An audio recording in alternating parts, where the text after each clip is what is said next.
سلام به شما مخاطبین خوب وارش اسپورت.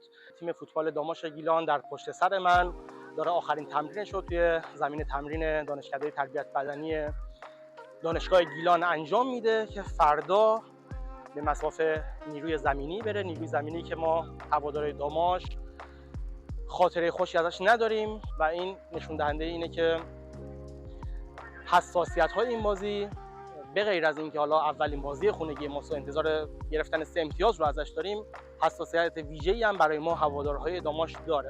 در پشت سر من حمید درخشان رو می‌بینید که بعد از اون اتفاقاتی که افتاده بود برگشته به تیم و داره تیم رو تمرین میده. فردا بر روی نیمکت داماش میشینه و خبر خوب برای هوادارهای داماش هم اینه که مشکلات حالا پنجره هم که میگفتم وجود داره، مشکلات بسته بودن پنجره هم به هر حال حل شده.